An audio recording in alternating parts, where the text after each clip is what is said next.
Nes I ddarllen dy blog di am y problemau iechyd meddwl ti'n cael. Ie. Ac bron y methu credu mai Yr y un non ni'n nabod fel hyn, y perfformiwr, yw'r un oedd yn sgwennu hwnna.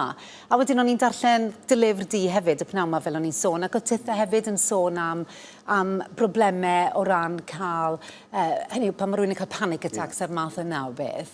Mae'n rhywbeth ti'n wirioneddol yn gorfod dy gymod ag ond yw e? Ydy, pob dydd, ti'n gwybod, dwi'n gwybod sefyllfaodd falle wneud trigro panic attack. Felly ti jyst yn dysgu yn dweud, ti'n dysgu sut, a ti'n dysgu i osgoi pethau wneud trigro pethau, neu yn fi, yn bersonol, dwi wedi dysgu rwan i jyst derbyn bod o'n digwydd, a mae'n mynd yn gynt.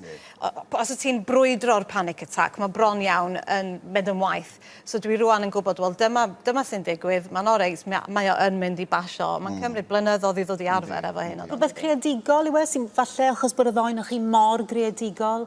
Dwi'n yn siŵr am hynny. Mae o'n etifeddol yn mi oedd yn had yn dioddol honna fo, ac mae'n gwybod bod o'n etifeddol, yn rhywbeth o help ydy gwir, achos o'n i'n meddwl bod o'n rhywbeth o ryw nam yng nghymeriad rhywun, a dwi'n meddwl wrach bod yna bobl eraill sydd yn dioddol hyn. Dyna pam mewn y llyfr yn gyrraedd, achos dwi eisiau dweud, oce, dwi'n dioddol hefyd, a diolch yn neis. Mae'n gwir, mae peth mwyaf dim neis, ydych chi feddwl amdano fo. Ydych chi yn meddwl bod chi'n mynd i farw bod chi'n cael un. Ond yn y diwedd, ydych chi'n dechrau sylweddoli, na beth ydy o, ydy rhyw fath o ryw deimlad tu fewn yn eich ble, yn eich bol, yn eich calon, a mae'r ymenydd, nid ych chi yn ymwybodol, yn cam ddehongli fe maen nhw'n...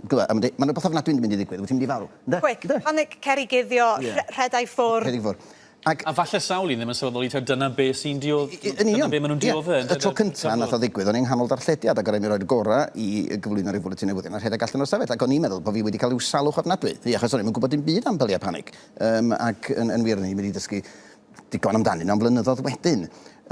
Ond y peth amdano y gyfrinach i mi beth bynnag, achos does na ddim lle allu creu. Mae bobl yn meddwl, dyna beth ydy agoraffobia. Mae'n dweud pobl ddim yn allan o'i tai, achos mae'n meddwl, os na i fynd i'r siop fel na'n gael o, os na mynd i'r taxi na'i gael o, na, diolch wedi gwneud o lle ydych chi, mae'n ymwneud â be mae'r corff chi'n dewis. Fath o fod ni diwech na, amser brecwast yn eich tu chi'n, beth o'r digwydd wrth i chi arddio, wrth i chi bod ar y ffôn efo rhywun. Diolch wedi gwneud o ble ydych chi, ac unwaith ydych chi'n dallt hynny, mae o'n help, ynddo.